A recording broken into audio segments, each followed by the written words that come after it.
All right, so we're ready to go? If you are. All right. I'd like to call this meeting of the Town Council to order for Thursday, April 14th. If you would rise and join us in the Pledge of Allegiance, please. I pledge allegiance to the flag of the United States of America and to the republic for which it stands, one nation, under God, indivisible, with liberty and justice for all. Thank you very much. That takes care of call to order, Pledge of Allegiance, announcement. Excuse me. I don't have much. Upcoming town council meetings, we have a council meeting on the 28th of April, a regular one. We have one scheduled for May 12th, that may come up in discussion tonight, and May 26th. These are all regular town council meetings to be held in this room at 7 o'clock. Paul, do you have any other announcements? Yes, Mr. Chair, thank you. Late Thursday hours at the transfer station for the summer season have begun and continue through September 8th. During that time period, the operating hours at the transfer station will be Tuesday, Wednesday, Friday, Saturday, 8 to 4 a.m., and Thursdays would be 8 a.m. to 7 p.m. 8 a.m. to 4 p.m. on Tuesday, Wednesday, Friday, Saturday, and Thursday hours will be 8 a.m. to 7 p.m. The Household Hazardous Waste Program has been announced. The first event of the year is Saturday, April 23rd at 8 a.m. to noon at Nashua City Park and Ride at 25 Crown Street. More information can be found on the solid waste page of the town's website. A virtual workshop on green grass and clear water will be held on April 18th at 6:30 p.m. Registration is required. Please see the homepage on the town's website for more information on how to register. The town of Merrimack has joined forces with NHC Grant Extension, NHDES, NHUNH Extension, and the town of Pelham and others to put this workshop on. Under the town's municipal separate storm sewer system MS4 permit, one of the requirements of the program is that we provide education and outreach for the residents, commercial and industrial business owners of the town. This workshop will explain to the residents and the lawn care professionals alike the do's and don'ts for taking care of your lawn. Proper lawn maintenance will help keep the rivers, lakes, and ponds healthy and clean. Thank you for doing your part to keeping America and Merrimack clean. Thank you. You got that all out. Good job. Any questions, comments? Saying none. Thank you, Paul. I didn't announce, but will now, that Nancy Harrington is excused this evening. And she'll join us at our next meeting, I'm sure. Recognitions, resignations, and retirements, we don't have any for tonight. Appointments, we don't have any for tonight. We do have a public hearing. So, public hearing tonight is to discuss consideration of changes to Chapter A 198 of the Merrimack Town Code submitted by Town Manager Paul McCallie. The Town Council to hold a public hearing to consider the acceptance of recommended changes to Chapter A 198, the Administrative Code of the Merrimack Town Code pursuant to Charter Article 5. Thank you, Mr. Chair. As per charter, within the first 9 months of a new town manager taking office, the charter recommends that if the town manager would like to make changes to A198, which is the administrative code, which basically 198A is the town departments, that he or she brings that forward to the town council. Well, in looking at 198A this time through, I am not making any changes to the structure of departments. What I really did was I went in there and cleaned up some information from the last 10 or so years, the last time this was done. And I looked at items such as human resources. It used to say human resource coordinator. Now we have a human resource director, so I made that change. I changed the name of cable, division of cable to media services, because with the advent of Twitter, social media and things of that sort that we're getting involved in, it's more of a media services and dealing with media that way. And some other small changes throughout, like equipment maintenance and highway maintenance were underneath the highway operations manager. the correct title is operations manager, so we made those changes. And as you go through the whole document, that's really what we did. We cleaned it up, information, try to make everything look the same. So if we were talking about information technology and human resources or community services underneath the town manager, everything looks the same. It explains what the department is, and then some of the functions that follow on the department and who's responsible for some of those functions. So that's how we cleaned up a lot of this information in this document. Okay, another one was that the finance director, my old position was finance director, assistant town manager. When I was promoted to town manager, we promoted a finance director, and we had to make those kind of changes. And those are the type of changes throughout 198A. So I'd be more than happy to answer any questions that anybody might have. Does anybody on the council have any questions on the A198 update? Seeing none, we'll open the public hearing at 7:09. Anybody in the public that wants to address this issue, please come forward at this time.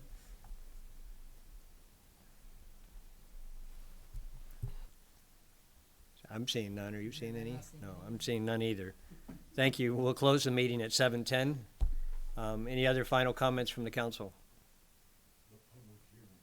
The public hearing. We closed the public hearing at 7:10. Thank you. I didn't adjourn. That's a good idea. Did you have a question, Finley? I was just gonna Oh. move, if you're ready. I'm ready to move it to, I will move that we advance the changes to Chapter A198 of the Merrimack Town Code to a final reading. Second. did you want to put that on the consent agenda? Yes, please. Is that okay? Yes. Okay. So a motion to move the A198 adoption to the consent agenda at the next town council meeting. All those in favor signify by saying aye. Aye. Any opposed or abstaining? That passes 6-0-0. Item next, legislative updates from state reps. I didn't get anything. They've been busy. They've been busy. There was all the crossovers from the House to the Senate in the past week or so. Paul and Kyle and I went up to Concord on Tuesday to talk about the addition to the 10-year plan, which suggested donating Continental Boulevard to Merrimack, the state highway portion of it. And so we testified before the Senate committee, and hopefully we'll see an amendment being offered to the Senate to take that piece of the amendment out, because it's a state highway, it's not town road. And there doesn't seem to be any reasonable, not from our perspective, any reasonable reason for them to be donating that to us at a cost of around $200,000 a year. It's our understanding of our cost. The state thinks they would do it cheaper, but they've got, 10 or 20 or 100 times as many people and trucks and things to maintain roads than we do. So that, be that as it may. There were also PFAS bills that went over today. I'm sure they've got an earful from Merrimack on those as well. And hopefully we'll see something happen. Keep our fingers crossed. Any other comments from anybody? Seeing none.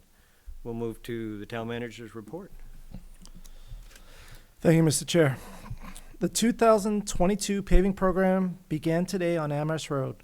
The full paving program and schedule is on the of work can be found by clicking Roads update link on the town's website. We'll be doing, for the rest of this month, they'll be working on Amherst and Turkey Hill. And then they'll be coming back to finish the other roads of paving. Amherst and Turkey Hill are more in-depth with some of the construction needs that we're going to be doing. We're going to be grinding some of the top layers of pavement off to make sure that it has a stabilized base versus the other roads, which we're only putting in an inch and a half wearing course on top. So that program will start and hopefully will be done by early summer. The annual street sweeping program is underway and progressing well. The contractor has completed the first 2 zones and currently working on Zone 3. Updates for the program can be found on the Highway Division page on the town website. Stoll Road Bridge work is complete. The road is back open to the traffic and the bridge looks terrific. And finally, as the chairman alluded to, our first meeting in May.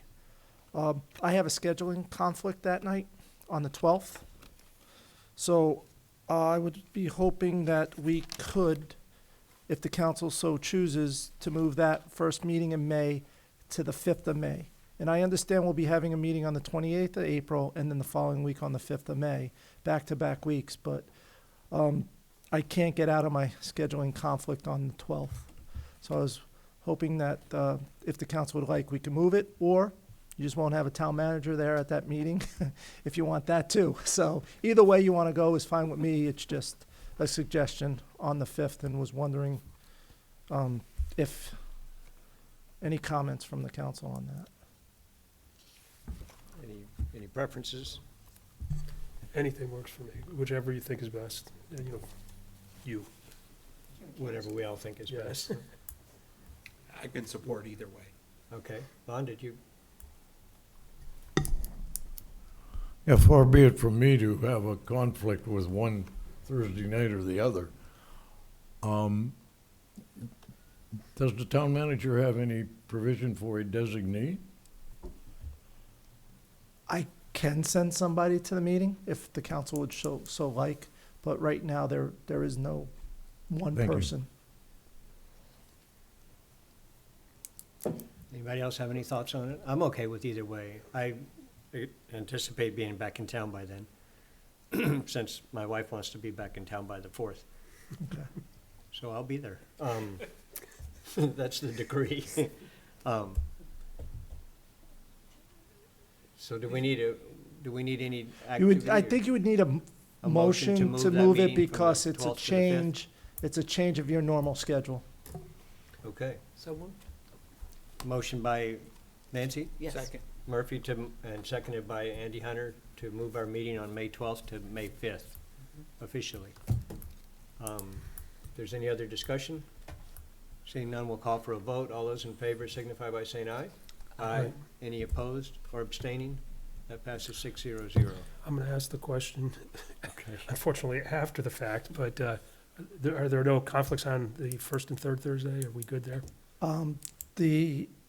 What would it be, it was May, I also have a conflict the following week on the 19th. No, I meant for the meeting space. Oh, no, Okay. we trump. Oh, okay, We trump. We'll find other, if there is a conflict, we'll find another meeting room for the other people. Okay. But no, I won't believe there is on the 5th. So, all right. So with that said, I would like to wish Assistant Chief Brechtel the best of luck. He has tendered his resignation, and he'll be here on the 5th as in front of the council. Be effective his resignation is effective as of May 1st. He's retiring from the department. So he'll be here, yes. Good luck, congratulations, but I did want to let the council know and the people in Merrimack know, and we are grateful for his dedicated service over the years.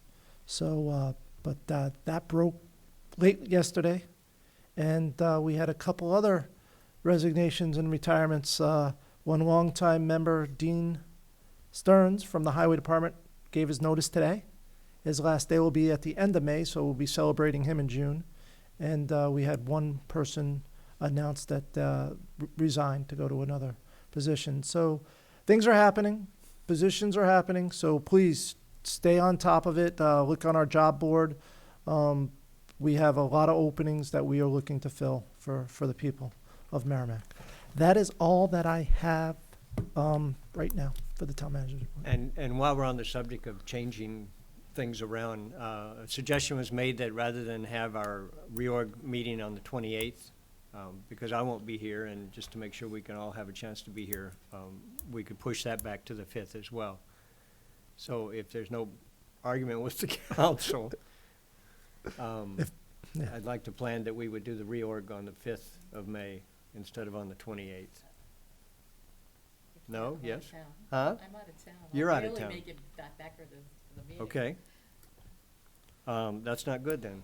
Nope. Let's figure out what we can do. All right, we'll think about it. We'll have it with That's something we can schedule as a town council. I mean, it doesn't require change of meetings or something, so we'll worry about it separately. Thank you. Any other questions for the town manager? Seeing none. We have nothing on the consent agenda, and we have no old business to discuss tonight, which brings us to number 1 under new business, committee appointments. Submitted by Town Council Chair Tom Koenig and Vice Chair Finley Rothaus. The Town Council to consider appointing the following individual to the Town Committee pursuant to Charter Article 4-8, Michael Redding to the Town Center Committee as a full member. Finley? I move that we appoint Mike Redding to the Town Center Committee as a full member. Okay. Second. Second by Lon? Mike, You wanna yeah, just real quick, Mike had been a member of the planning board for a number of years, and he stepped down from that more recently and has taken on the Town Center Committee, which is an easier load, so I don't know if it was a work schedule conflict or the difficulties that the planning board can bring, because it's a busy place most of the time. He's doing that, and we'll be welcoming him there with open arms. He actually popped in at our meeting this past Friday and was sitting in the audience, so he's looking forward to it. Oh, awesome. Yeah, I worked with Mike on the planning board. He's a great guy. He's very thoughtful engineer. So he's conscientious and concerned and all that kind of stuff. I'm glad to have him back involved with the town. Any other questions or comments from the council? If not, we'll call for a vote on appointing Mike to the full-time position on the Town Center Committee. All those in favor signify by saying aye. Aye. Any opposed or abstaining? That passes 6-0-0. So we'll have, Mike, you'll have to come into the town clerk's office to get sworn in and sign your paperwork. But we can send around the appointment I'll send it this way, for your appointment as far as the council signatures are concerned. Okay, that was fun. Next is change of independent auditors submitted by Finance Director Tom Bolin. The town charter requires that the town's independent auditors be changed at least once every 5 years. Paul, do you want to introduce this, or? Yeah, I can. When the charter came into play, one of the things the charter said is that they would like to see a fresh set of eyes looking at the town books, because auditors get complacent and individuals get complacent because they know what they're looking for, so we could slide money here, there, and things of that sort. So not that that was ever done. It's just people get complacent, and so it's more of a look to do that. Over the last couple of years, we've had an accounting firm, and basically it's been a small operation, and I don't want to steal any of Tom's thunder, but it's been a small operation. But he's going to And, do it anyway. And the level of service, they did a great job. It's just the level of service that a town of this size needs wasn't there. And I'll leave it at that, and Tom can go on. Thank you. Tom? So we came before you 3 years ago because we were, at that point, had been with the same audit firm for a period of 5 years. So we were required to make a change at that point. And we went out to bid, and typically the way we do it is we go out to bid for a 3-year contract, knowing that we've got to make a change every 5 years. That way you've got some flexibility. If you're not 100% satisfied with the situation, you could make a change after those initial 3 years, or you could negotiate a couple years extension and go the full 5. So, so we were at a decision point, reaching the end of the 3-year contract that we had with the firm of Graham and Veroff. At the time that we initially contracted with them, they were the firm of Graham and Graham. So, and Paul and I, after a lot of thought, both think it makes sense to make a change at this point. It was kind of an interesting, almost an experiment, if you will, going with a small, almost a boutique type firm. They really specialize in fraud accounting, forensic accounting. They don't do a lot of audit work.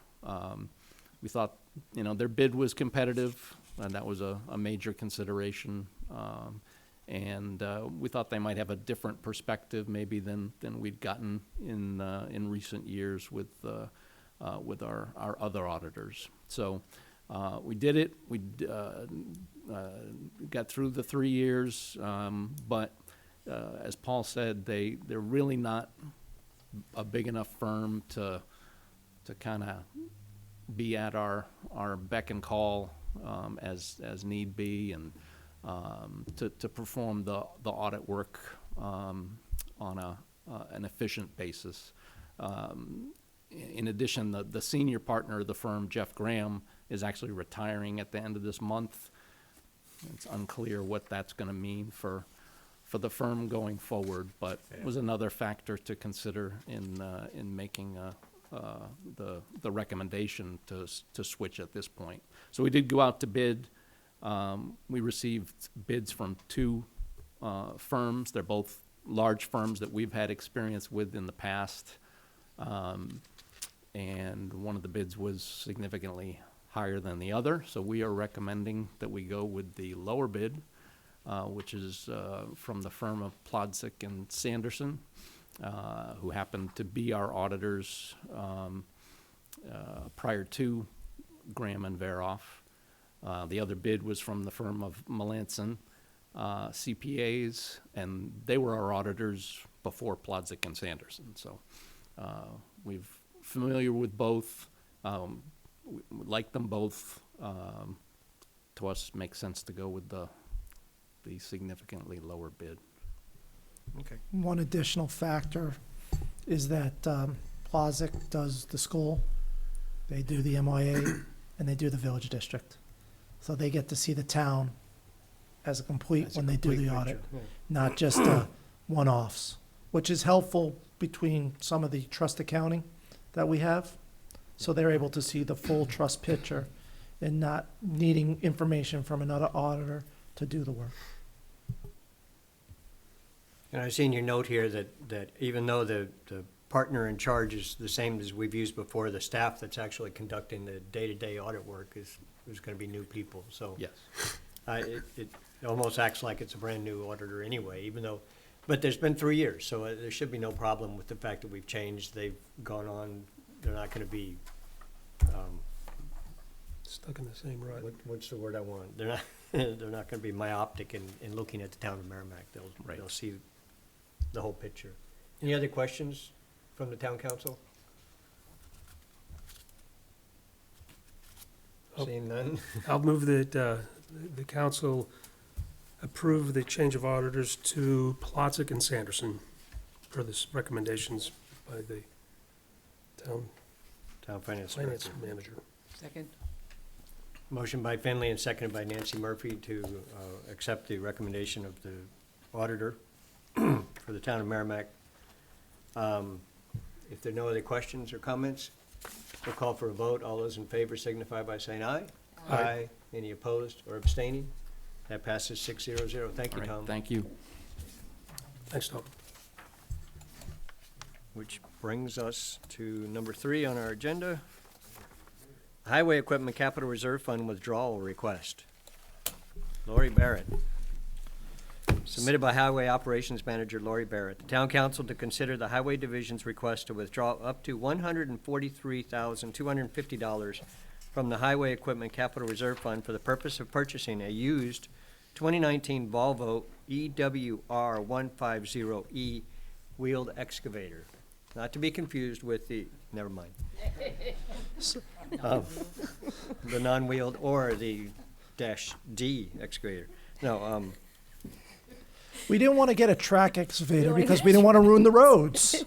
well, good. We have enough trouble keeping the roads working. That's it. So, in the CIP program, we had replacement of backhoe, one of our John Deere backhoe. It was a John Deere, right? Case. No, Case backhoe. And Lori started looking at her operations and looking at what would be useful and not. And she feels that this piece of equipment would be very useful. And she is going to go into a lot more detail on why she is looking at getting this piece of equipment, but she felt it was, be useful. If some of you that have been on the council for a very long time would know that we used to have a case-wheeled excavator around town, and that's when we bought the backhoe at the time, because of the operations and needs for the backhoe. Lori has taken a look at it and said that we really need a wheeled excavator again because of a lot of the ditch line work and clearing of catch basins and things of that sort. So I'll let her have it. Thank you. Yes, in reviewing our operations for our highway, 2 backhoes, we have 2 rubber tire backhoes, and having this opportunity to look at our operations and redefine what we have in our toolbox at this time, we chose to go with a mid-sized wheeled excavator. It provides a tighter turning radius on busy roads.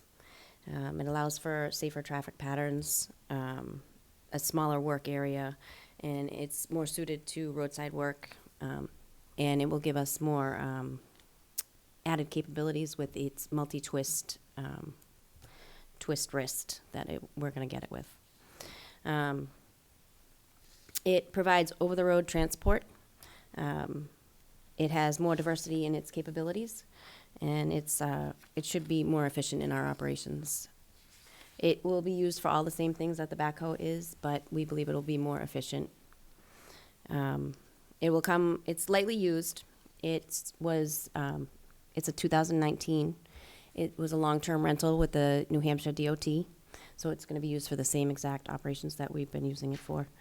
It only has 1,440 hours on it, which is low for an excavator. Not anything like we'd find with a contractor having rented it. When we were trying to find comparisons, they were disappearing faster than we could get quotes on them. So, used equipment is at a all-time low for availability, just like new equipment. So finding something that we could use and that had been serviced and had been inspected and will come with a 1-year warranty, it was very enticing to us. The fact that they're going to also take the 2000 case backhoe as a trade-in for a $26,000 value was a large enticement also. So at this time, the Highway Division is recommending the purchase of the Volvo for a total cost of $250. What did I just say? $143,250. Are there any questions? Okay. Any questions? Finley? Thanks, Lori. Do you know how many hours are on the case right now? It's about 6,500. 6,500. Okay, so that this one has 1,400, it's a, 1,400, yeah. okay. So 5,000 difference. And this So- will last us a number of years. Quite a few years, yeah. You think we'll get the 15 out of it? Oh, I believe so. Oh, okay. 'Cause Yeah. The case is at a point where it's got problems. We need to put more money into it. We've already put in, during its life, $53,000 into the case. And it has some significant oil leaks at this point right now. Okay.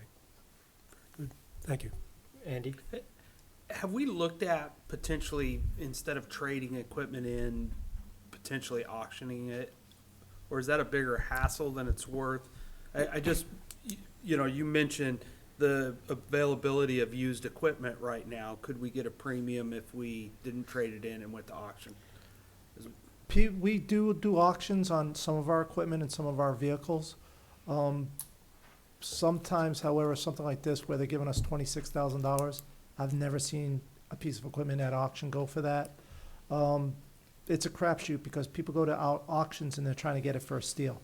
And unless you got 2 bidders wanting it, If you it know, can goes walk to away. auction, Paul, won't I lose, that money can't go towards this Yeah, that's the other thing. It goes back into the general general fund fund? on an And auction. then, Yeah. yeah, okay. So, but no, we do look at the what they're giving us, and that's why we ask them. And the trades have been coming up, and a couple of years ago, we haven't done it in a couple of years, but we did a review of what we were getting for trades versus what we were getting for similar vehicles at auction, and the trades were much better.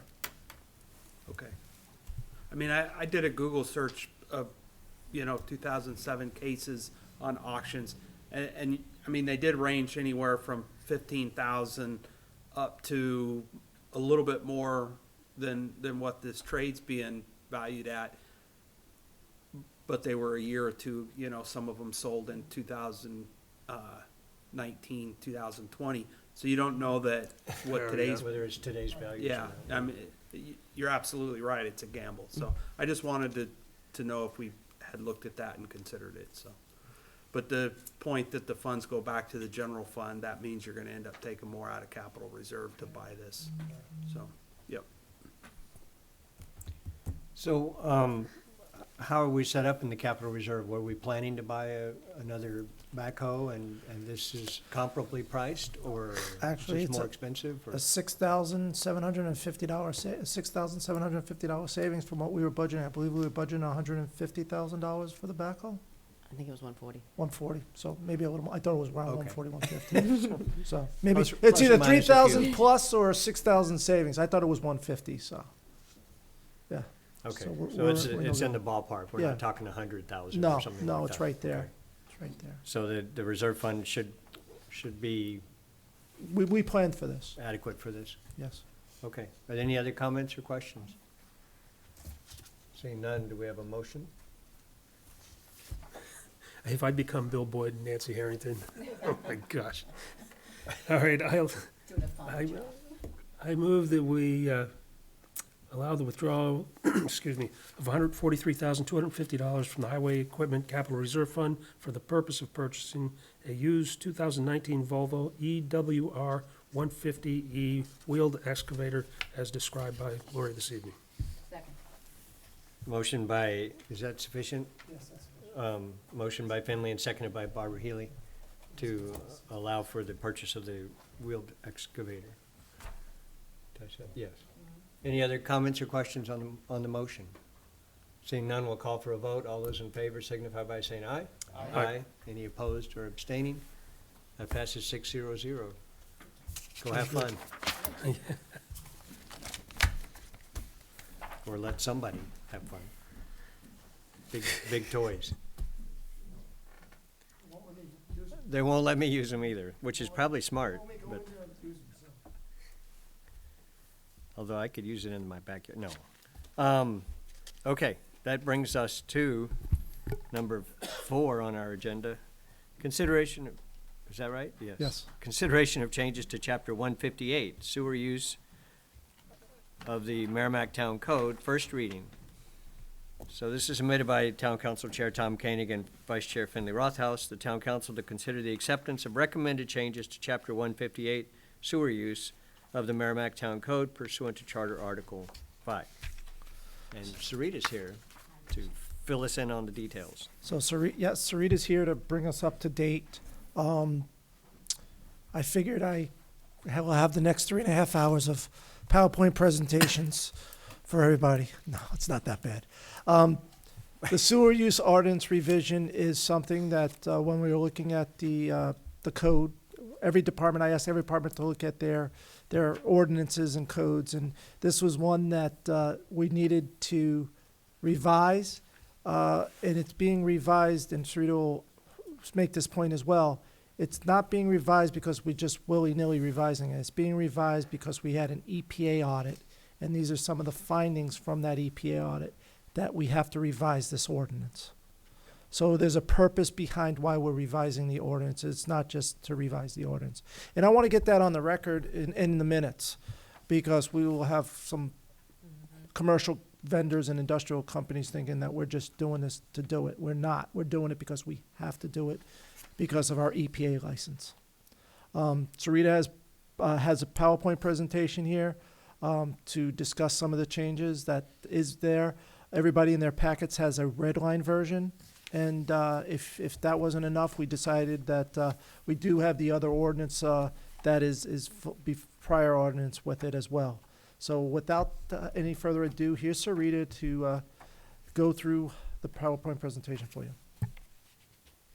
Thank you so much. This is going to be very exciting. I know, I'm just so excited about this. Before I get started, Chairman Koenig, Vice Chair Rothaus, and members of Town Council, and Paul, I want to thank you so much for all your support at the wastewater treatment plant. When the Phase 5 upgrade was approved, I mean, we're all just thrilled. And so on behalf of the wastewater treatment plant, thank you so much for all your support. It really, really means a lot to us that we're going to be able to replace the remaining original equipment there. And of course, thanks to the town of Merrimack for And thank you approving to the that, town of yeah. Merrimack. Yes. I actually practiced that part. It just didn't come out. I did. So this evening, I'm going to be presenting the revisions to the sewer use ordinance. It's Chapter 158 of the Town Code. Phil Appert is our pretreatment manager, and I actually joined 7 years ago as the pretreatment manager, but he wasn't able to join us this evening. But I just wanted to let you know that he does a phenomenal job, and we're very lucky to have him with us. Okay. So this evening, I thought it might be a good idea to review the history of why we have a sewer use ordinance. I know everybody's excited about that.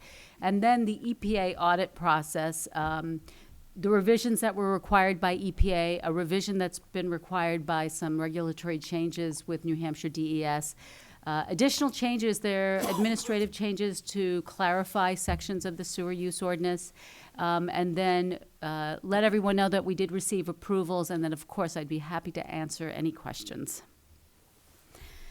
Back in 1972, Congress promulgated the Clean Water Act, and at that time, I don't know if people realize this, but there were waters of the United States that were in pretty rough shape. And there's actually a picture, you can go back, of the Nashua River that it was, I think, orange or red or something like that. And the reason for this was that the waters of the United States were in such bad shape, Congress realized that we had to do something. So what I'm talking about tonight is the piece of the something that we're doing associated with commercial and industrial entities. It was their contribution to some of the pollution that was out there that we wanted to take care of. So what EPA did in response to the Clean Water Act is they developed something called the National Pretreatment Program. And it was very specific to municipal wastewater treatment plants, also sometimes referred to as POTWs, publicly owned treatment works. And what they wanted to do is they wanted to specify this process that we would use to give industry and commercial entities permits so that they could discharge to these communities that have wastewater treatment plants in compliance with federal regs. So when did that all happen? I'm glad you asked that question. It happened in 1983. And in 1983, when they did this, they actually put together what's called a draft sewer use ordinance, or a model sewer use ordinance. So once this program went through, we had a model sewer use ordinance to adopt. Now, who requires a permit? Well, SIUs, that's a significant industrial user, CIUs, that it's a categorical industrial users, and others. So that's anybody whom we think needs a permit. We issue about 60 permits at the town of Merrimack every year. Or we have 60 facilities that have permits in the town of Merrimack. We have 2 SIUs, so that is Anheuser-Busch and that's Saint-Gobain. Now, Saint-Gobain happens to also be a CIU, that's a categorical industrial user. The most common categorical industrial user that most people talk about are plating operations. So Saint-Gobain is not a plating operation, they're a weaving operation, so that's the category that they're in. Back in 1985, EPA actually approved the town of Merrimack's sewer use ordinance. We were so excited. So what EPA said is that, okay, now we've approved this ordinance, but you can't just go on your merry way and do whatever you want. You have to be audited. So very much like the town is audited here every year, we're audited periodically with our sewer use ordinance. Now, the state of New Hampshire and EPA both will audit us on different years. And every 5 years or so, we'll at least have one audit, if not 2. So our most recent audit was in April of 2021, and we actually did quite well, but as part of the audit, EPA required that we make some revisions to the SUO. So why are we here today? As Paul said, we're here because US EPA required us to make revisions. We're here also because New Hampshire DES made some regulatory changes that we needed to address in our sewer use ordinance. US EPA has a model ordinance, and back in 1985, we used that to develop what we had, but they have many times since updated it. So what we decided to do this time, at the recommendation of EPA, is to put all the changes from the model ordinance in this ordinance as well.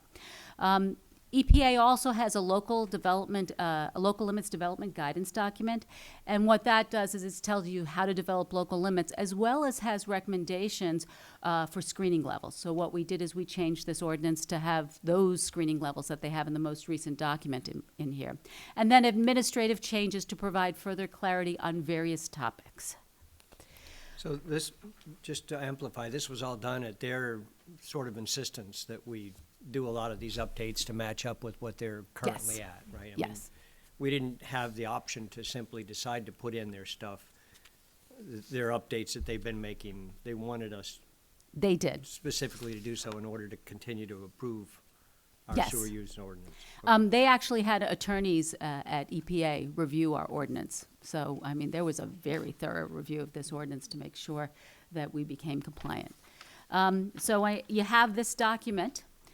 It is a redlined version of the sewer use ordinance, or it has the changes in it. And so, with your permission, I'd like to go through that. Hopefully, it'll go well. So the first change that EPA recommended is on pages 8 and 9 of the document. And if you look there, you'll see the definition of a POTW. So a POTW is a publicly owned treatment works. I always refer to it as our wastewater treatment plant. And what EPA wanted us to do is they wanted to make sure that we put in not only the actual facility, but also all the conveyance piping. So we have about 90 miles of sewer piping in the town of Merrimack. And so now what we're doing with the definition is not only is the plant at 36 Mast Road included in the definition, but those 90 miles of pipe and also our 9 remote pump stations. Okay. So the next change you'll see on page 11, and that has to do with non-significant categorical industrial users. So I had mentioned that a categorical industrial user, one of the most common is the plating operation. So the non-significant has to do with the amount of wastewater you discharge. So for example, if you have a plating operation that discharges less than 100 gallons per day of water, EPA said, well, we should streamline the requirements so they don't have to do everything that someone who discharges 10,000 gallons per day. So by having this classification, we streamline those regulations. And we do have some entities that have taken advantage of this. Colesman was one of them, and they've since eliminated their plating operation. But it's actually a very good thing to have in the rules. Next, if you go to page 22, you'll see that we have the prohibited discharges. Well, we've spent a lot of time in the past talking about prohibited discharges, and what EPA wanted us to do was make sure that everyone realized that any industrial or commercial user is subject to those prohibited discharges. So, for example, if you look at pH, no entity can discharge wastewater with a pH lower than 5 to the sewer system. That is a federal requirement. So we wanted to make that clear as well, or EPA wanted us to make that clear as well. No entity, is that a company or? Any How do you company, define commercial. entity? I mean, am I an entity, my house, if I was discharging to the sewer user system? That's a really good question. This is not, residents are not subject to this rule. Okay. So this is just for commercial and industrial dischargers. So Fidelity, Shaw's, Anheuser-Busch, St. Gobain, any of those type of restaurants. Restaurants, auto repair, All of those kinds things, of things. yes. So, Okay. but residents private residents are not subject to this. Okay, thank you. On page 33 and 34, I'm going to the page as well. What we're talking about there is a monitoring waiver. So what is the monitoring waiver? Well, if I'm a industrial user or I'm a commercial discharger, and I only discharge metals, let's say lead and copper, to the sewer system, there's a whole bunch of things that you have to monitor for when you actually do your sampling. Well, if I know I'm never going to discharge any organics, what I can do is do one round of sampling, and I can go to the town and say, hey, I don't have any of these other things. Can I get a monitoring waiver so I don't always have to sample for them? And so what the monitoring waiver does is it requires them to certify that their operations have not changed. It also requires them to tell us what they initially what they do have and what they are subject to in the rules. So it's a very nice way to kind of streamline the requirements and not require companies to do things that really isn't necessary. One thing I want to, oh, I'm sorry. Barbara? So how is that validated? And how is it monitored after that initial testing? I'm so glad you asked that question. I try. Okay. So how we do that is Phil goes out and visits all of the facilities that have permits every single year. And what he does is he will take a look at their safety data sheets, he will take a look at their chemical logs, and if he decides he wants to sample, he samples. And so we do validate monitoring waivers from time to time. Some places that have monitoring waivers, they don't have any discharge, but they're a categorical industrial user. And what they're required to do, because they're categorical, is they have to certify every 6 months that they have not discharged. So he goes to those facilities and he verifies that there's no discharge. How does he do that? Oh, he looks at flow information. He'll look at flow records. A lot of facilities will have flow meters at specific points. He will take a look at those. He'll ask them to open certain things so that he can go and take a look. In one case, there was a lock that we had required to be placed on a particular process operation. It was locked and it was tagged, and he goes and he takes a look and makes sure that it would continue to be locked and tagged. And some of it is also we're looking to the integrity of the organization.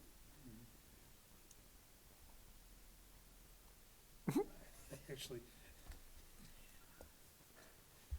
Are we get any more questions? Nancy, you're dying to. I know she's dying. Lon Woods? Thank you, Sarita. Beyond making the language consistent with the feds, does this place, how much more burden does this place on your facility for actually making sure this is followed? We would inspect all these facilities anyway. We do a lot of sampling anyway. So we go to different facilities and we'll sample twice a year anyway.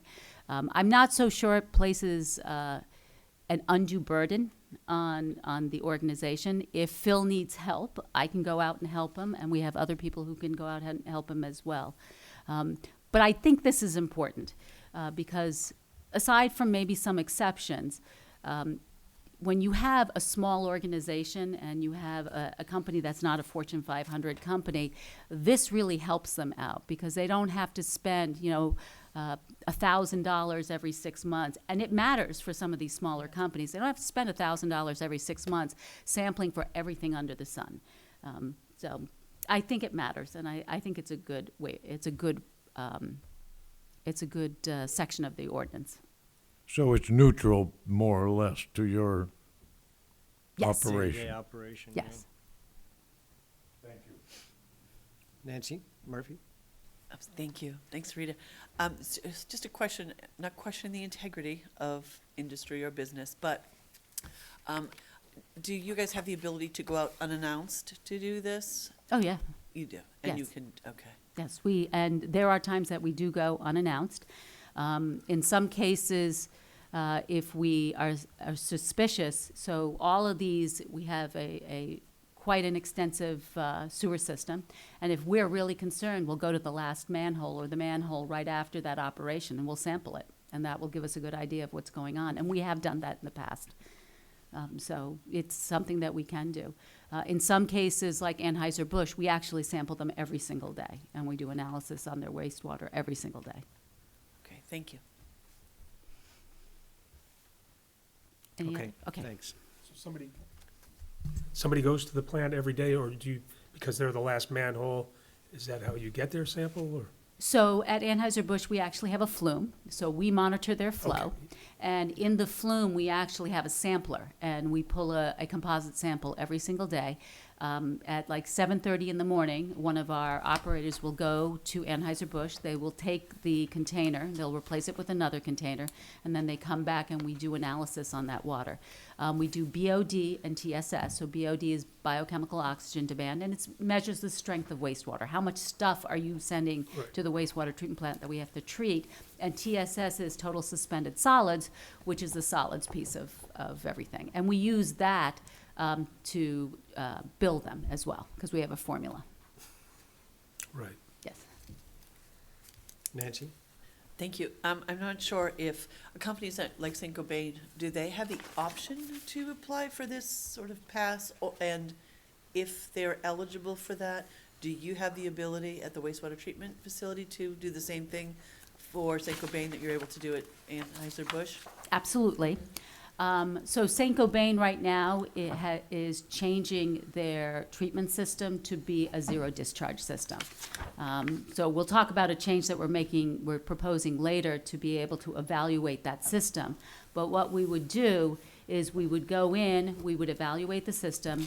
Manhole 8 is the last manhole prior to the interceptor. We can sample that manhole whenever we like, and we do. Other companies that have had categorical discharges in the past, we've sampled manholes to make sure that there's been nothing in there. And when we find something, we're immediately in that facility. And does that change if you find something that was not supposed to be there? Does that change then the ability to sort of have this Oh, we option can not revoke to? it, yes. Then they're back on a. Yes. Okay. We can revoke it at any time. Okay. So if there's cause, we can Obligatory revoke it. then. Yes. Okay. Thank you. For any user, not just Yeah. an individual user. I mean, you apply that across the board, Correct. Equitably, equitably, right? Yes. That's the word I want. yeah. Okay. I didn't Go know for this it. would be so popular. So the next page we want to go to is we want to go to page 34. And a couple of the things that we're going to be talking about now has to do with best management practice. And it's a term that came up a couple of years ago that has been incorporated into the Clean Water Act that has to do with limits or local limits that don't have a number necessarily associated with them. So a really good example of that is dentists. So Is what? Dentists, teeth, dentists. Okay. So if you're a dentist, or if a person has fillings in that are a little older, they'll have mercury in them. What EPA did a couple of years ago is we realized we don't want mercury at the wastewater treatment plant. There is no mechanism by which that we can remove mercury from our wastewater. So what EPA did is they required dentists to put in something called an amalgam separator. So the amalgam separator sits and it gets all of the water from the chairs, and what it has is cartridges that are specific for removing mercury. Now, what they require is that this be monitored periodically throughout the year, as well as the cartridges have to be disposed of every single year. So that's considered a best management practice. When Phil goes out to all the dentists every year, he actually looks at the amalgam separator and he looks at their records. So that's a best management practice. So what we did here is we put in best management practice and pollution prevention options as information to be provided.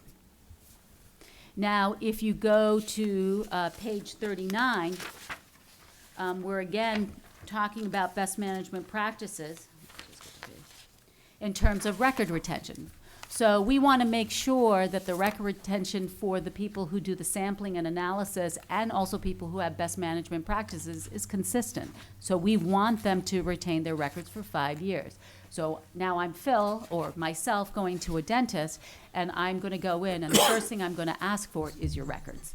And I'm going to make sure that there are 5 years of records that show that the amalgam separator was disposed, or the cartridges were disposed of.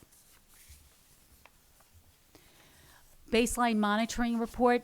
This is actually a pretty big section, and there are a lot of changes made here.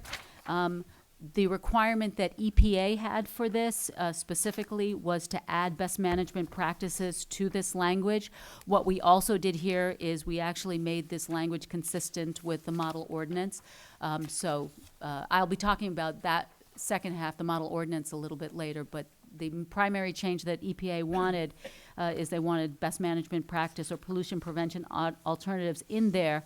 And they wanted to make sure, and this is really important, that the control authority, as in the town of Merrimack, has the ability to tell them what type of information they have to give us.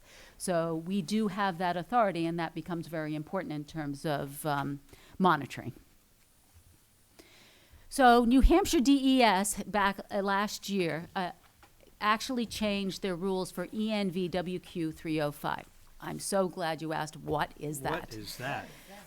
So if you remember a couple of years ago, I came here and we were talking about Saint-Gobain's treatment system.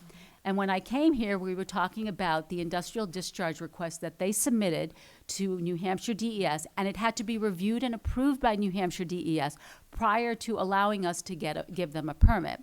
Well, that rule has been since changed, and what New Hampshire DES did is for the 13 communities that have permits with EPA, so Nashua, Merrimack, Manchester, these communities, because we're regulated by EPA, DES felt that it was too much regulation.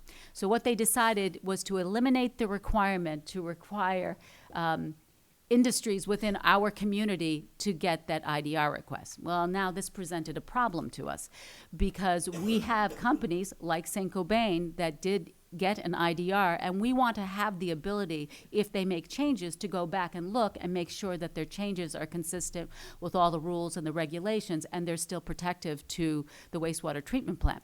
So what we did is we, in this sewer use ordinance on pages 43 and 44, is we pretty much mirrored what DES has in ENVWQ 305. So we're requiring them, if they make any changes to an IDR, that they have to submit an application to us so that we can go and review it. So Saint-Gobain is in the process right now of making those changes. What we'll do once this is adopted is we will require Saint-Gobain to submit a IDR modification request so that we can go back and we can take a look at what they've done to make sure that it's compliant with our requirements. We also have reversed the tables a little bit.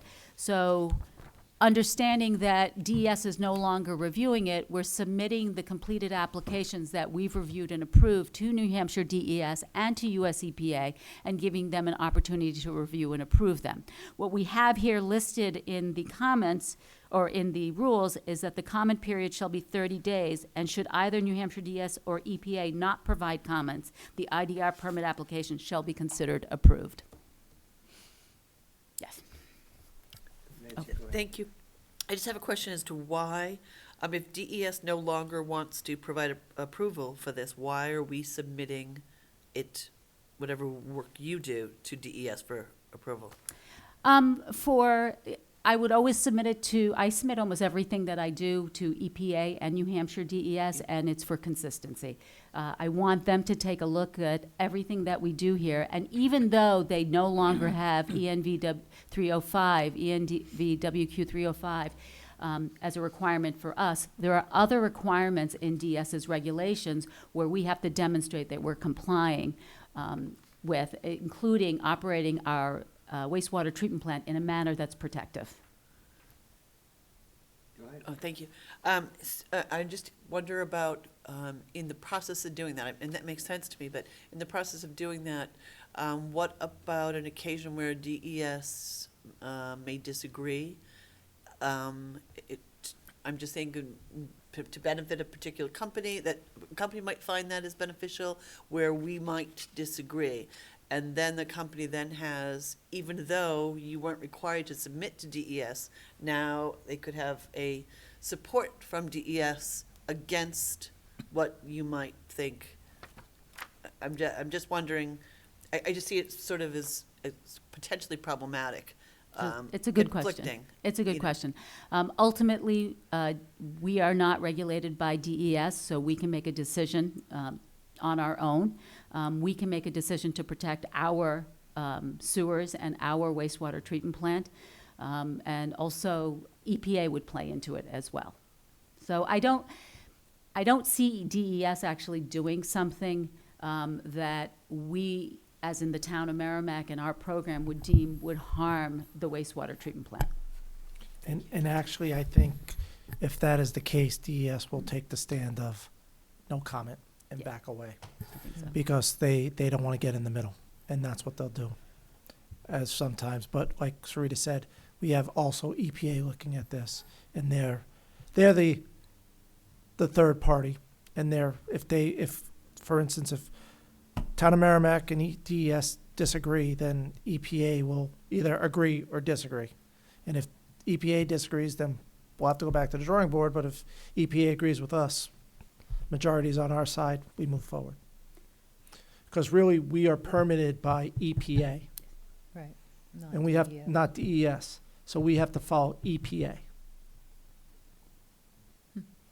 And EPA's made it very clear, as the control authority, we need to do what we feel is right to protect our system, and they've been completely supportive of that. And they put it in writing.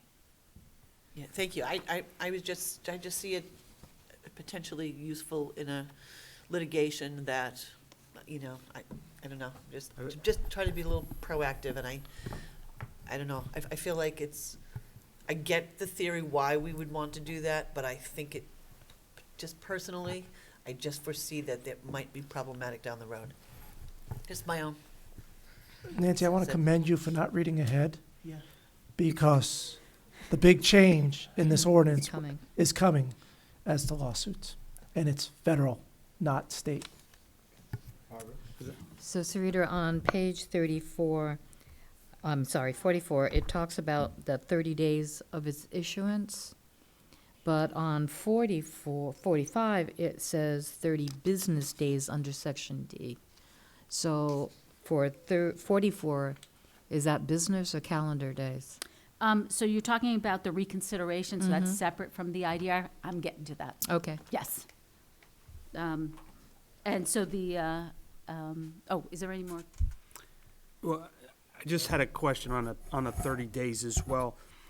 Is there risk, could the EPA, right now it states after 30 days, if we don't hear anything, it's considered approved. Is there a risk on day 35, the EPA coming back with comments, or do they have a self-imposed, we will give you comments within 30 days? So I think they would honor it. I came from the Air Division at DES, and we had a similar imposition there that we would give you all air permits, and you had X number of days. EPA had X number of days to review it, and they honored it every single time. And realize, I will say this later, both EPA and DES approved this. So both EPA and DES understand what's in here. And just for the record, I share some of Nancy's concerns with DES, because I think we've had a lawsuit against a private company and DES named in the same lawsuit. And so along those lines, I think you do have a point. It is a valid concern.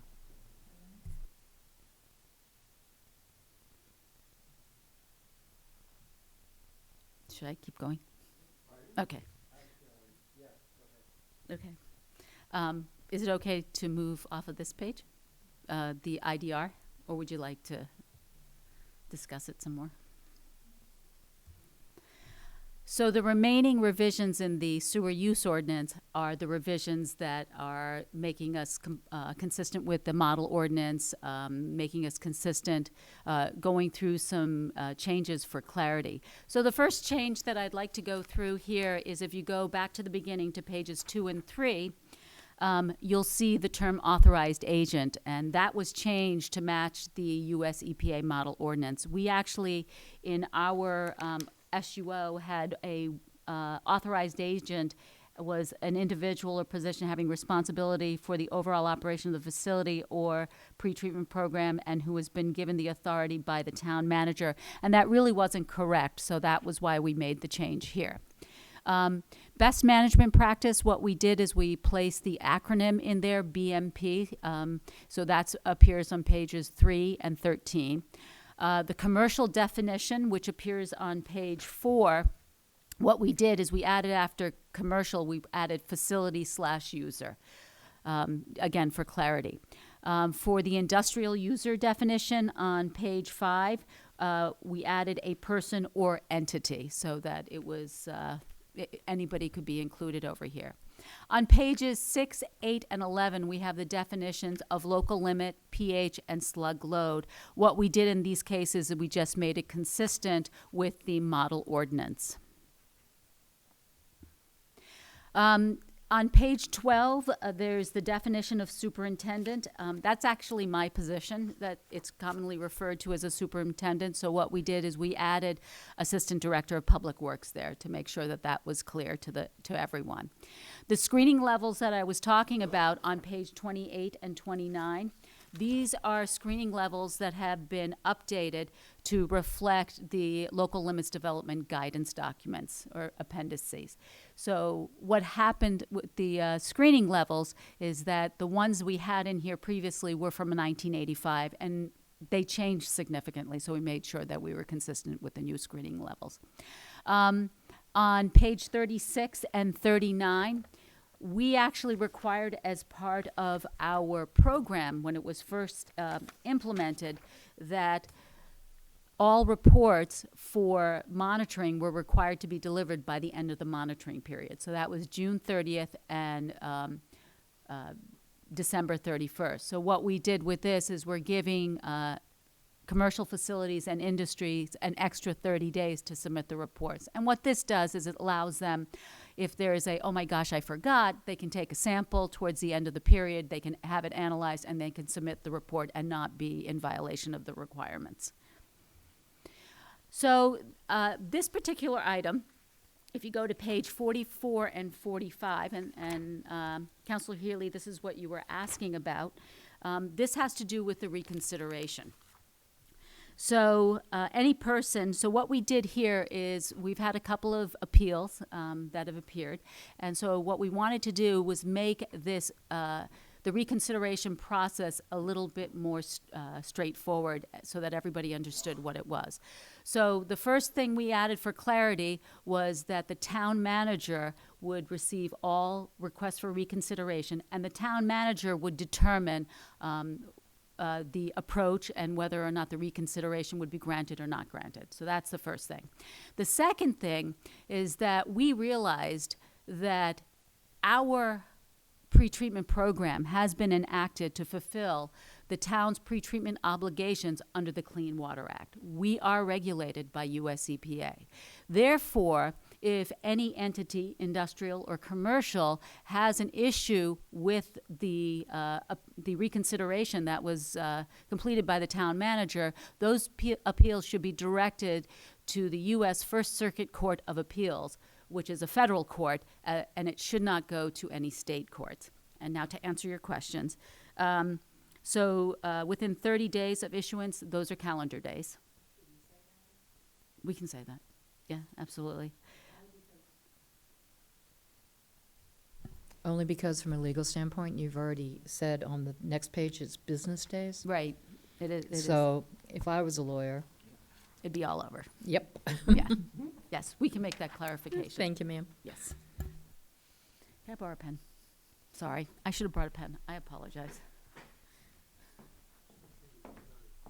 I will. Because I gotta give one to you next week.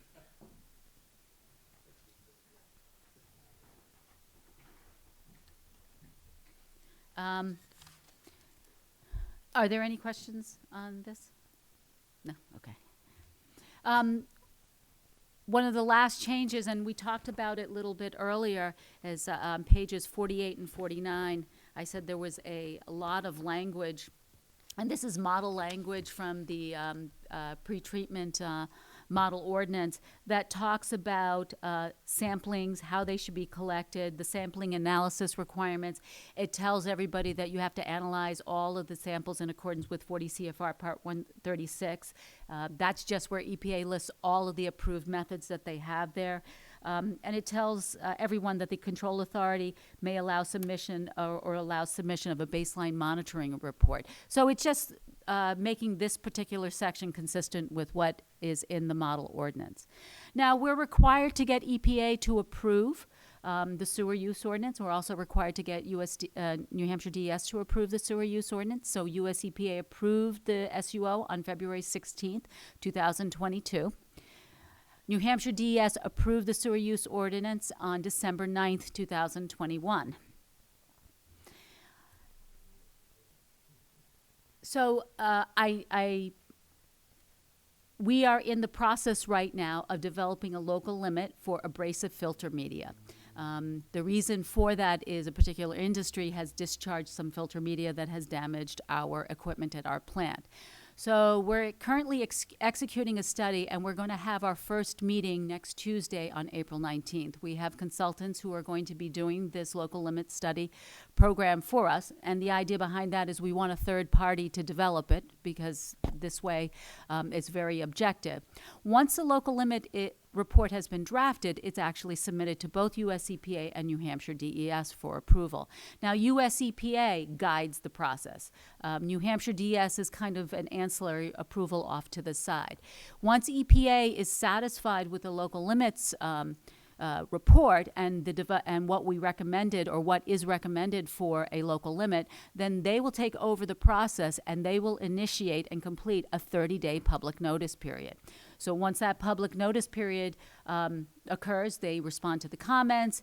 Once EPA is satisfied that everything has been done correctly, they will give us the go-ahead to actually adopt that local limit in our sewer use ordinance. So then at that time, I would be coming back to you to present the new local limit at that point.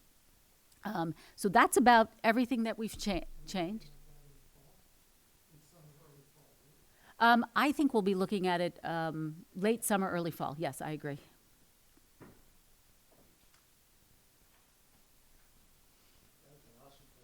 I'm so glad you enjoyed it.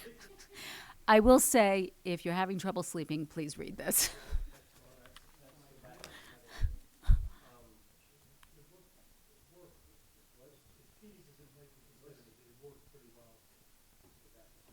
Oh, yes. Yes, I think. Nancy? Yes, thank you. Sarita, can you tell me, is there any disadvantage to the town on page 44 of changing the language to the completed, we're talking, I'm really stuck in this New Hampshire DES thing. Okay. And I really have concerns about that. Okay. I mean, would there be detriment to your ability to do things or the town if something like letter I, the completed application may be sent to both NHDS and US EPA rather than shall be sent? And because it says for approval, which would indicate the DES has approval, in my mind, that's what that says. And then they, let's see, double I there. Should either DES or US EPA not provide comments, the permit application shall be considered approved.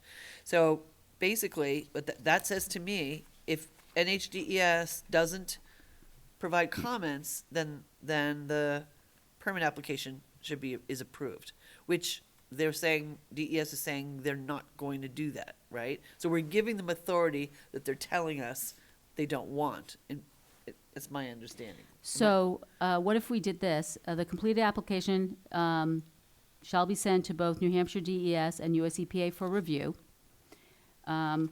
Take out and approval. Comment period shall be 30 days. And should either New Hampshire DS or EPA not provide comments, the IDR application shall be moved forward. I like, it would be really hard for me to agree to this as long as it says shall be sent to NHDES. May Okay. be sent, I mean, that's your ability, you can do what you want. I don't Let's talk to. know, maybe other Joanna. people have No, a, I see your point, and I think I agree with it. I don't have a problem with it being sent to DES, but the approval It component just should has be to go back to the delineated that drawing it's board. just EPA. Yeah, But just for clarification, though, we're required to send it to EPA. yes, We are, yes. So that part, Stays. that shall, shall, should be in there. yeah. Could you give me an opportunity to take a look at it and Sure. come back to you? And Sure. I mean, you might be able to take it out as two different entries. You know, Yeah, it let me- will let be- me- You know, it Yeah. shall be sent to DES for review, and then another line that says it shall be sent to US EPA for review and approval, right, right. or So something to that Or effect. maybe sent, yeah. It's the locking into a requirement that we submit something to NHDES that NHDES is saying They'd rather not be they'd rather involved. not be involved. So I'm not against, I mean, if you guys think it's appropriate and would be helpful to you, then that certainly makes sense, but I think there's a difference between shall be and may be. And I'd Okay. like the maybe to be in your control rather than obligatory and whomever say, in your own law, you say you have to send it to NHDES, and in this particular instance, DES comes back and says whatever, which may be different than EPA, and I know EPA's got the final, I just hate to see us compound something that we don't need to, you know? Okay. That's just I don't know if anybody else feels that way, but I'm really concerned about that, and I would have a hard time supporting this. Okay. So let us bring this to the parties. Remember that this has been approved both by NHDES and EPA. So let us put our heads together over the next couple of weeks with our team and come out during the public hearing with some additional or alternative language that would be okay by both NHDES and EPA and we're hearing what you're saying, and let us put our heads together and try to come up with some alternate language in that section, if that's possible. All right, Barbara? Yeah, because I think what I'm hearing is that DES does not have an approval authority, only EPA does. So if that's the case, don't give DES the opportunity Mhm. to even comment negatively or not, and it alludes to the fact that it's automatically approved. Now, slice that out of there somehow. Okay, all right, let's go back, as Did I Paul say that said, and we'll look and see what we can do. Great, thank you. Lon? I agree with some of the concerns that have been raised from a past experience with watching, listening, working with or not NHDES. And I also have a concern with another one of Woodsy's term, nimbleness of the EPA in terms of resolving what might come up as an issue. But I think we remain on the right track with EPA giving us instructions and a roadmap for how we are to behave with this regulation, with the EPA. Well, you people are absolutely right to be a little bit, thank you.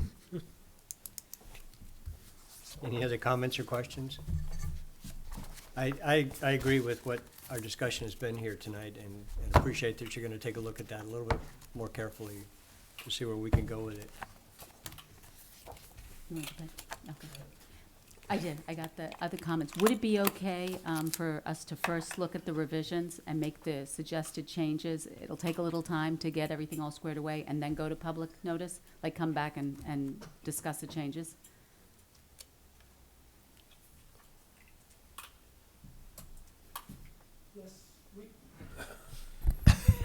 Yeah, usually in past, when we did ordinances and there were some of these changes in the past, and that's, I'm just going past experience. Because, what was it, 3 years ago, we sat on a lot of these for months. What we did is if there were changes like that, we'd bring them back in the public hearing. What we can do is we can delay this public hearing till May 5th. And that gives us an extra week to work on getting everything done. That gives us 3 weeks instead of the 2 weeks. So if we come back in the public hearing with that language, I think that would work to Okay. the council. So that we don't have to, and if we have to, council throws us back to square one if they don't like the language, and we go back to square one and do a first read again later on.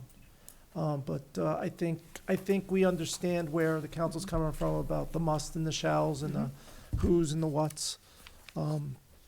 So I think we can get some language together Yes. over the next 3 weeks. Yes. So you think 3 weeks is enough time? I think so, and Okay. if it's gonna be longer than that, then we definitely come back for a new reading and, what is it, the 26th of May, if it's gonna be past the 3 weeks. Is there an urgency to get this approved by the end of the fiscal year or something, or? It would be very helpful, with permits coming around. Now, most permits begin in, we start getting permit applications in the fall to renew in January. So if this is in place, we can give it out to our industrial users and our commercial users and say, here's our new, The sooner the permit- better is what you're saying. yeah. And this way they have some time to digest it and see what it says. And there's also, you know, a comment and not so much there, but it will give them time to digest what we're putting forward. And with every change, the first thing is they throw up their arms and go, ah, and then they read and go, okay, that's not so bad. We understand. So the Right. big change is the district court. We're taking out a superior court in New Hampshire and bringing it more to a federal level where, I won't say this that way, they have some expertise in some of the areas that, Right. with the Clean Water Act, where, not that our judges don't, but they deal with They really federal deal with law it more, yeah. more so than our local judges do. So that's one of the bigger changes that we Need to get involved. need to get involved and get that sooner than later. Okay. So we're looking to approve this with modifications and move it to the second reading, which is a public hearing on May 5th. Do we have a motion to that flavor? So moved.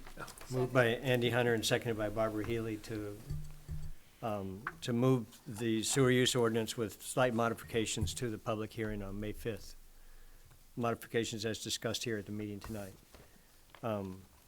Any other comments or questions? Lon looks confused. You all right? Okay.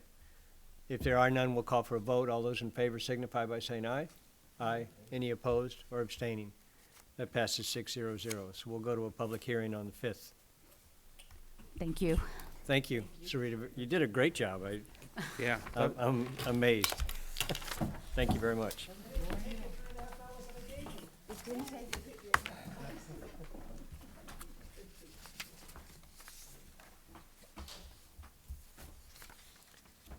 That brings us to page 2, minutes.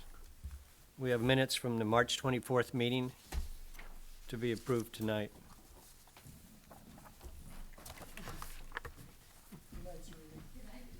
Would anybody like to consider a motion to approve the minutes of March 24th? Motion by Barbara Healy, Second. seconded by Nancy Murphy. Do you have any changes or adjustments?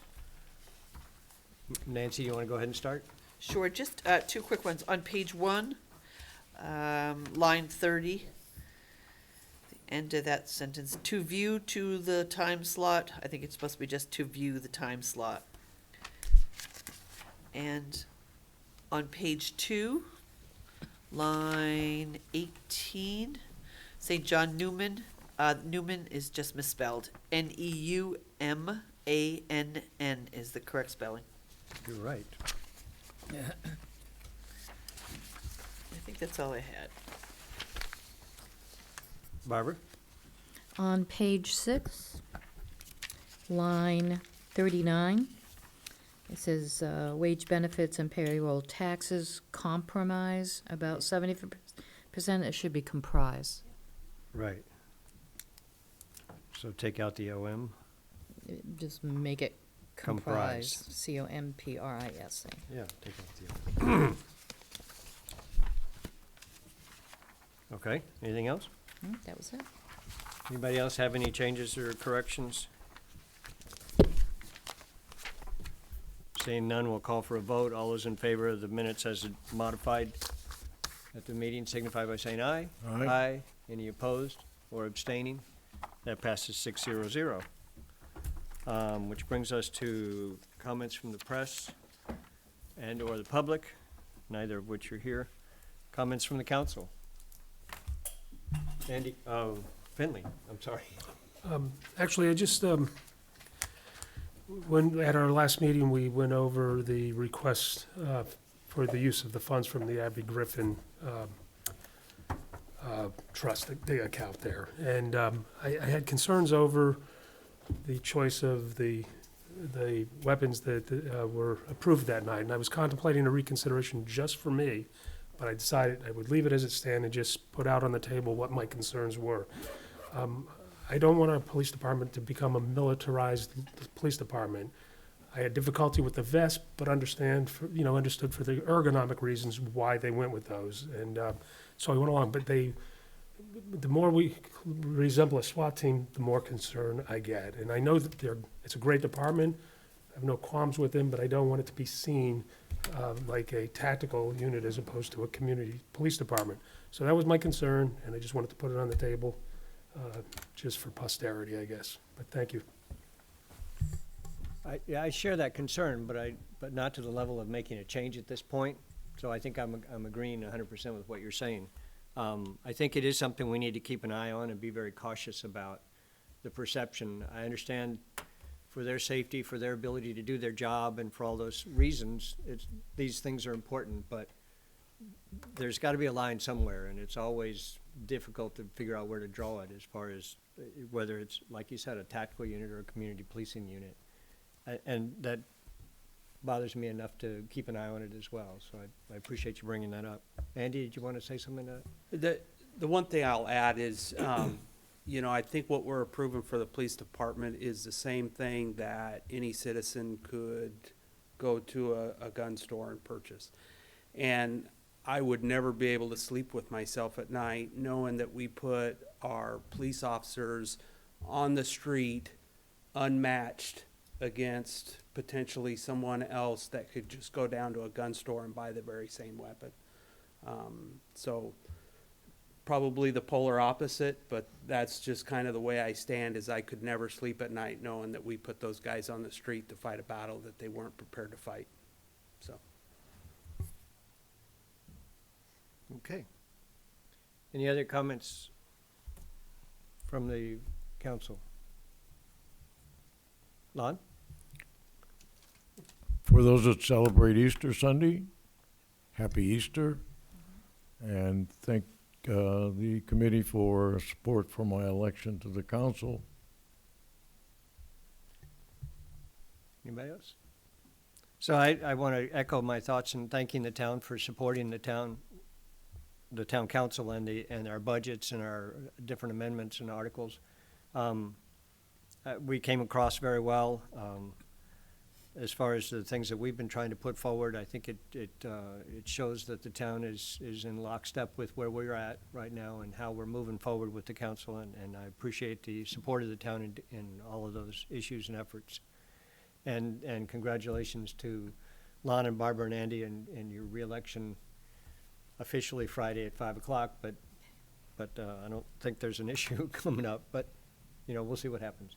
But anyway, I think it was a good election. I think it was well run, and I appreciate everybody's efforts in being part of that. Paul? Thank you. I know this is not comments from me, but I just want the council to think about retreat dates for the next meeting. If you can come up with some days that you would think about the retreat, and usually do it May, June timeframe. So with it, next meeting being the 28th of April, doesn't give us a lot of time to put together the packets that we need. We'll agenda it for the 28th with some dates, and we'll have a discussion with those dates, whether Monday or Friday are better for individuals. But just think about it, and probably looking more like very end of May, probably even June for that. Okay, Barbara? Do we want to find out the availability for whatever venue we decide to use? The venue we have used in the past, as long as we do it during the day, is okay. They try not to get into their dinner rush, and we're never there that long. That's why I'm saying a Monday or a Friday works better. Okay. Any other comments? Motion to adjourn. We have a motion adjourned by Lon Wood, seconded by Barbara Healy. All those in favor signify by saying aye. Aye. Any opposed or abstaining? We are adjourned. Thank you very much, Merrimack, and good evening.